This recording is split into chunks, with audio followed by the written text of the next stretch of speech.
As long as she lives, I will always control you. Welcome back to the dark side, everyone on YouTube. Darth Vader's coming back at you with another video today. Today we're going to be reacting to more scary animated stories. I've already got our first video selected, so let's jump right into it. True Snowstorm Stories. My name is Ethan, and I'm a photographer. I took a trip last year with my wife to the Colorado mountains for an art project. My wife is also an avid skier, so she talked me into adding skiing into the trip. We had the option to book a room at a ski resort or rent out a private log cabin. What the fuck is your hair color, my guy? Dye your hair black or something. The second one seemed more romantic, so I picked that one. Plus, it didn't hurt that it was cheaper. The cabin was nothing luxurious or anything. It was a single-floor, 4-room little thing. A 2-person bedroom, a small living room, a kitchen, and a bathroom.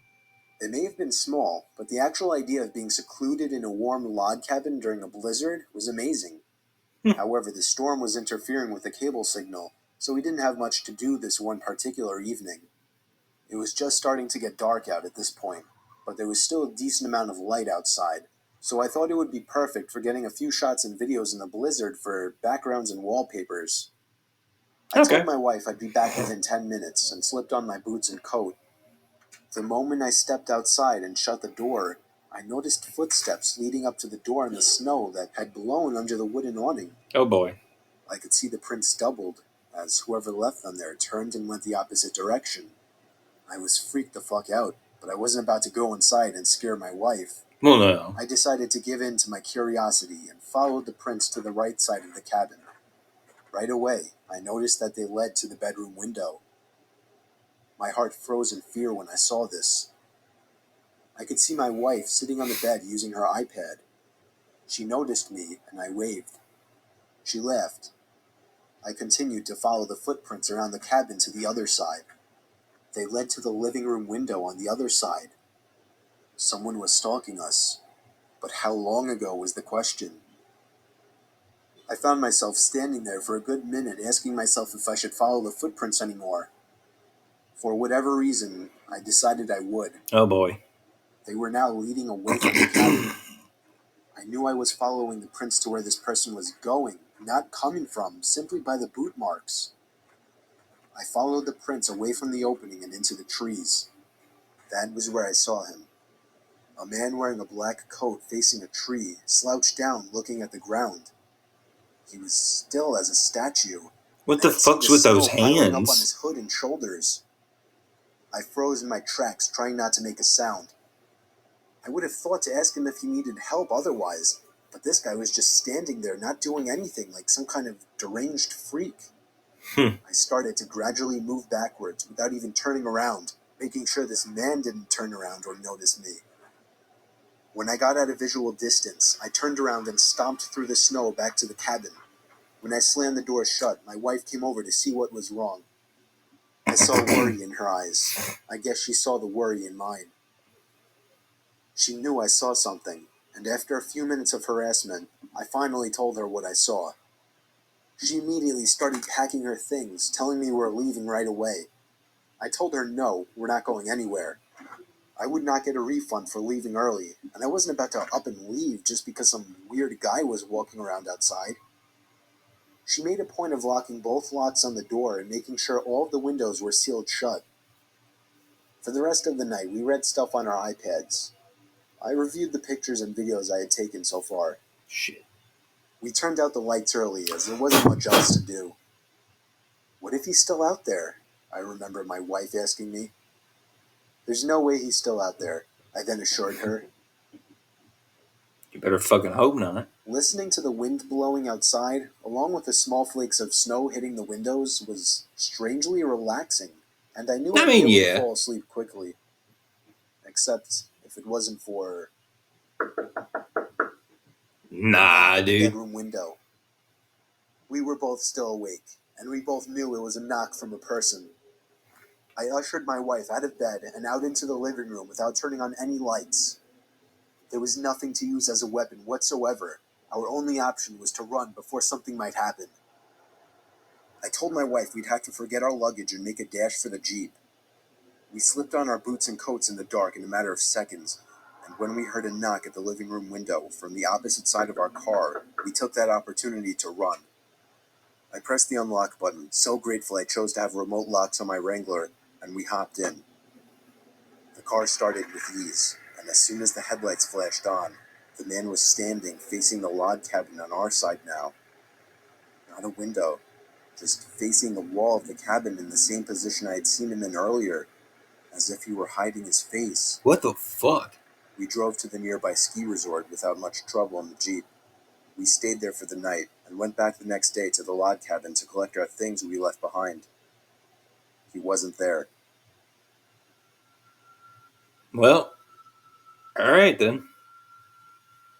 Don't know what the fuck that was about, but that was some shit.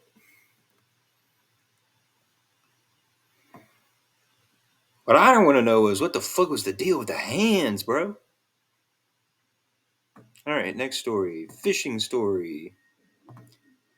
Let's see. Daryl's Pond. There used to be a pond about half a mile away from my old house that I would commonly go fishing in. It was nicknamed Daryl's Pond. I still have no idea who Daryl was or why it was called that, but nobody owned it, so people would once in a blue moon go fishing there as well. It was usually me by myself, though. I had dug a pole into the ground where I would tie a noose to and from my small kayak. I'd say I'm sorry, tie a noose to a rod to your kayak. Are you sure that's the word you want to go for? It's not what I would say. It was about 3 in the afternoon when I rode out to the middle of the pond, the sweet spot for getting a decent catch. There was another person coming out from the trees. I waved at him and gave him a smile. He hopped into a small boat floating by the edge of the pond and began to row over to me. As he got close enough where trying to speak to him wouldn't See, now this motherfucker looks different. What the I fuck? gave him a friendly, It's just the same guy. perfect day, isn't it? Yes, absolutely, he said. He didn't say anything after that, and I started to feel a bit awkward, as if I were obligated to keep some kind of conversation rolling now. So, you come out here to throw some lines? I asked. No, I don't actually fish. What the fuck are you doing out there then? Well, it's never a bad day to relax on the pond, I said. He continued to row closer to me until his boat collided with mine, creating a big thud. God damn! His boat collided with mine until it created a big thud. I'm like, nah, bro, that ain't a big thud. He fucking capsized your ass for a split second. You're lucky the boat fucking righted itself, man. Otherwise, you would have been fucked. Genuinely uncomfortable now. I didn't feel threatened, just weirded out. I was only 24 years old. This guy looked like he was late 40s or 50s. There was an awkward silence. I tried to just act like I was focused on trying to make a catch, but by now that wasn't even on my mind. This guy was weird. I didn't know what he wanted, and I was uncomfortable being so close to him. I felt him looking at me, or at least in my direction, as I faced halfway to the opposite direction of him. I took a quick glance to my right. Yeah, he was staring at me. Fuck you looking at? I decided to be ballsy and lock eye contact with him. After about 4 seconds, he looked away. Yeah, bro. Now what? Where are you from? I asked him. Up there. He pointed behind himself Up where? in the direction of the woodsy hill leading past the dirt road. Oh, you live by Suffolk? I asked. No, I'm not, he said. Mm-hmm. What made you decide to come out here? I said. Why not? I continued to try and uncomfortably fill the awkward silences that kept coming up. His responses were dry. He didn't contribute anything to what was barely a conversation. He just sat there not doing anything with half a smile on his face, looking either at me or in my general direction throughout. Fuck him! I was creeped out. But don't actually fuck him. I'd go as far as saying that I was nervous for my life. We were surrounded by trees in all directions in the middle of a pond. I started to row a bit closer to land, but in a very low-key kind of way, trying to play it off as me just trying to find a better spot to find some fish. I was horrified when I saw he was following me. What you want, Have a great motherfucker? day, huh? I felt a shake in my voice. You are I constipated. got close enough to the edge of the pond where I finally told the man, I think I'm going to call it a day. I turned to see his reaction. He Why? was still staring at me, but his smile was gone now. Oh, shit. I can't let you leave. Why the fuck not? He lifted his flannel to expose a handgun sticking out of his jeans pocket. As soon as I could process, That's good enough reason for me to leave, I got on the asshole. boat for land, ran the whole half-mile uphill through the woods back to my house, and locked every door and window as soon as I made it home. I pulled down the blinds to the dining room window, leaving it open just a crack for peeking outside undetected. It started to get dark out, and I left every light in the house off, still peeking out to the front yard, making sure I wasn't followed. The time came when I finally decided I wasn't followed. I realize now, like you, that not calling the police immediately was a huge mistake. Yep. I kept my bedroom windows open to let the room air out. My bedroom was on the second floor, so I wasn't worried about being watched through the window. Get bass. About half an hour after shutting the light and falling under the covers, I heard the sound of leaves crunching from outside. Shit. I sat up to hear it more clearly. It was definitely something walking around out there. Normally I would assume it was a deer or a bear, but after what just happened, I was still in paranoia mode. I sat up as still as a statue, except for my shaking out of fear, waiting as the sounds of the steps stopped. Hey buddy, you up there? Are you trying to sleep? Yes, Sorry, I asshole. didn't mean to wake you. I felt like 100 pounds just fell directly onto my chest. It was the same voice. I knew it right away. I didn't make a sound. I crept out of the room, quietly downstairs to the kitchen, and grabbed the phone, practically crawling on my way out to avoid being seen through the open blinds. I called 911 like I should have earlier, in the temporary safety of my bedroom.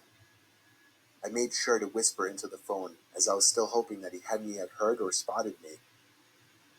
20 minutes felt like an hour as I sat behind my bed, waiting for the police to arrive in constant fear that I would hear glass breaking from downstairs, or a thud on the back door, or even just a voice again from down below my window outside. The police did a thorough investigation of the property in nearby woods, turning up nothing. They suggested I stay with a friend or a family member for a few days, and so I did. I never heard from or saw the man again, but I still moved a month later. I couldn't deal with the constant fear and paranoia of being watched through my windows. I feel much more comfortable fishing out by the bay now. There you go. What the fuck? What the fuck, bro? What the hell was that? Why does this dude in the fucking thumbnail look like Chucky as he's turning into his previous state before Charles transferred his soul into the doll?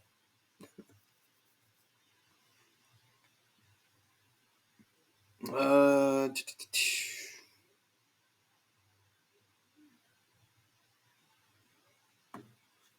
Creepy Jim story.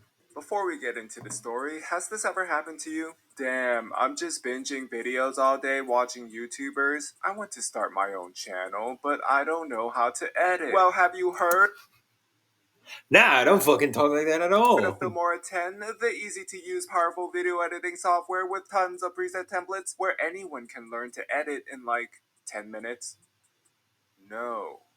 Okay. I haven't. Well, there's tons of built-in elements like animated titles, transitions, and hundreds of effects to choose from, and their latest version, Filmora 10.5, has even more features like AR stickers designed to motion track your face, and my favorite, the AI portrait add-on automatically removes the background without the need for a green screen or a chroma key. And you can purchase these separately from the Filmora 10 license. Also, Filmora has launched their back-to-school promotion campaign with themed resource packs, and you can save up to 42% on Filmora plans. The download link is in my description, and you can try Filmora totally for free before you make any purchase. And for you all watching, if you comment "I want Filmora" and share this video with the hashtag #CreateAndFilmora, The winners will win a free Filmora account.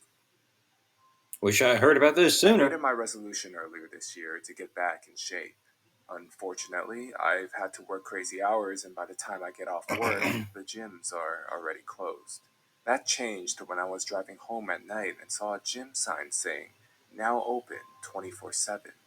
I decided to pull up, grabbed my bag from the trunk, and headed inside. I almost turned around because there was no one at the front desk and literally no one in the gym either. Half the fluorescents were on and there was music playing, so I figured the employee was on a break or something, and I went to the locker room to get changed. Everything was a mess. The free weights were all over the place, yoga mats had come undone, cleaning bottles had all been knocked over, and one of them had leaked all over the treadmill. It just looked like the gym had been open all day and the employee had said, screw it, I'm not cleaning this mess. So I just hopped on the elliptical and started my workout. I was about 15 minutes in when the battery on my iPod finally died. Damn. At least there was music playing, some hip hop song I've never heard of before. I could have sworn I heard something in the silence between songs and that sounded like a whimper. But I convinced myself it was just the side effect of a creepy empty gym. Nah, dude. That was my mistake. I bet it was. I went back to lifting weights when suddenly the power went out, but only for a second. To be honest, it scared me half to death. I nearly dropped the bar I was holding. As soon as the lights came back on, I was able to hear the whimpers I thought I heard earlier. It drew my attention to the supply closet near the main desk. I grabbed the free weight just in case, approached the door, and loudly asked, "You okay in there?" The whimpering stopped immediately, like the person on the other side was trying to conceal their presence. She looked like a student, 19, 20. She was wearing an employee t-shirt and was curled up in the far corner of the room. I tossed the weight aside and lifted my hands to show her I meant no harm, and she kind of just stared at me for a few seconds before she got this glint of recognition in her eyes. She got up briskly, grabbed my arm, and said, "We have to get out of here now." I tried to explain that I needed to change, but she wouldn't hear it. She only stopped when I pointed out I left my car keys in my locker. I heard her whisper that there was no time, but she looked like she was weighing things in her mind. "Okay," she decided. "We'll go together, but we have to leave before it comes back." The word "it" caught my attention. It was about 11 p.m. and she hadn't seen a customer in over an hour. She was bored, so she started tidying up, putting the weights back in place, when all of a sudden, she heard the bar from the bench crash to the ground. She figured the last person who used it hadn't placed it back on the rack properly. She was sure someone was running around and making a mess and then dodging out of sight. She tried looking at the mirrors to try and catch them in the act. She caught a silhouette standing on the opposite side of the gym. All of a sudden, a weight was being thrown across the floor. Weights flew past her. She ducked into the nearby supply closet and tried to hide. She could hear objects pelting against the door. There was a loud knock, and then it all went quiet. She sat there in horror for a few minutes before she mustered the courage to leave. But something was blocking the door. She couldn't see very well out of the crack, but it looked like one of the weight machines had been dragged all the way to the closet and had been dropped there. And then there was me, around midnight, entering the gym. Now I've got to be honest, there was nothing blocking the door to the supply closet when I got there. I don't know if she imagined it or if it got moved or what. That's why I was a little skeptical and why I was reluctant to believe her story. I was ready to dismiss the whole thing, but as we left the locker room and headed towards the front door, I ran into the gym, only to find the mirrors shattered into pieces, with not a soul in sight. What the employee fuck? walked over and put a hand on my shoulder, urging me to leave. I wanted to. I really did, but I rooted into the ground in horror. I swear to you on everything I hold dear, as I stood over those hundreds of broken chunks of mirror, I could see our reflections staring back at us from every angle. And in some of them, only some, I saw a dark figure standing behind us. Oh, fuck, okay. Well,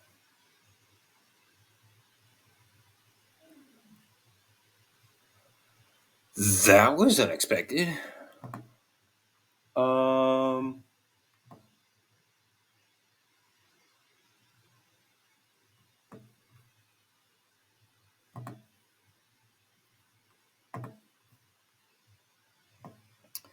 let's react to some videos from Wansee Entertainment. Maybe this time react to something that's a little more legitimate.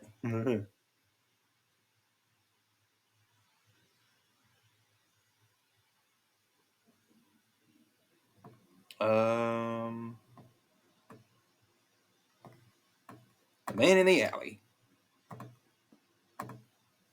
There was a certain alley that I passed by every day. It was so dark and narrow that very few people walked there, and it was owned by rats and cockroaches. But it was a shortcut, so I always took it. One day I was passing by and I saw a man crouching in the corner, eating something. I felt something strange, so I glanced at him as I quickly went by. He was holding a red bag. He put ketchup in it, and then stuck his head in it and ate it. Then he sobbed and muttered, "It's so delicious." What the I thought I was fuck? strange, so I hurried out of the alley. But then I heard a loud scream from the street ahead. When I went towards the sound to investigate, I saw a person lying down and several people around him screaming. I was so confused. However, when I saw the person lying down, a scream escaped me without even realizing it. He was dead, holding his head with both eyes open, and there were large knife marks on the back of his head. And next to him was a card with the number 9 written on it. I heard someone calling the police in a trembling voice, and others sobbing and swearing. The police soon arrived and investigated the scene, but the police officer who was examining the body suddenly shouted in a loud voice, "What the heck? This corpse has no brain!" The scene became noisy, and police questioned What the people if there fuck? were any witnesses, but there were none. I remembered the man I saw in the alley and told the police. When they got to the alley, the man was already gone, and Fuck. I haven't heard any news of him since. Then one night, I was walking down that alley alone. Oh There boy. was no one around, only the rats squeaking past, when suddenly I Oh saw boy. someone in front of me. It was a man. He looked at me and abruptly started rummaging through his bag. I felt something ominous and was about to turn around and leave the alley when suddenly I heard the sound of someone running behind me. I turned around. The man was running towards me with an axe held high in both hands. I What the started fuck? screaming and running away. He shouted and chased me. "Ah, I want to eat." I ran out of the alley and screamed for help. People passing by looked at me in surprise, and when I looked back, the man was gone. What the From then fuck? on, I never went down the alley ever again. Several months passed without incident, and the fear was gradually forgotten. Then one day, as I was passing by the alley, a man spoke to me from inside. "I heard there's a rumor that someone is eating brains in this alley these days. Would you like me to tell you the truth about it?" He had gloves on both hands and was holding I a don't need red to know, bag. ass At fucker. that moment, I realized who the man was. "Tell me what's in that right now," I shouted, and then he laughed and said, "This is a fresh one picked right over there. It's hard to get one these days because there are so many CCTVs and police officers, but luckily I found a drunk person sleeping, and I grabbed it right away. Once the alcohol smell goes away, it will be really delicious." Then he took something out of his bag. It was the hatchet. But you Okay, first you said it was an axe. Now you say it's a hatchet. look tastier. Just stand still for 5 seconds. It takes a lot of concentration to hit the head in the right spot. Then he aimed the hatchet at my head as if he were throwing a dart. I was scared and ran away, and the axe flew past me close enough to move my hair and hit the wall, clanking loudly. I kept running without stopping. I looked back and saw he was eating something from the bag and waving his hand at me. I reported it to the police. The police arrived, but he was already gone. There was a card. How the with a fuck is this number 8 motherfucker written getting on it away? in the alley. The next day, another brainless body was found near the alley, and the police began a large-scale investigation. A few months later, I heard that he had been caught. He told the police that so far he had eaten the brains of 9 people, but only 2 bodies were found by the police. So when the police asked where the remaining 7 bodies were, he reportedly said, "Well, how do I know where the garbage goes? What are you going to do with the shells when you find them?" The police kept asking him where he had dumped the bodies, but he kept saying he didn't know. Then, when the police asked what the numbers on the cards left in the alley meant, he reportedly said, "Score. I've always been looking for a 10 out of 10 taste, but I haven't found it yet. Shit. Let me go. I can never go to jail until I eat a 10. He was You're going to sentenced jail, to dumbass. life in prison, and I still can't go down that alley. That was some fucked up shit. Well, today's series of videos have certainly been an interesting one. But that's going to do it for today's video, guys. Hope you all enjoyed, and if so, leave a like on the video down below. If you're new around here, why not subscribe? Turn on the notification icon so you don't miss a single video that I upload. Whew. But remember, the Force will be with you always, and your destiny lies with me. Obi-Wan knew this to be true.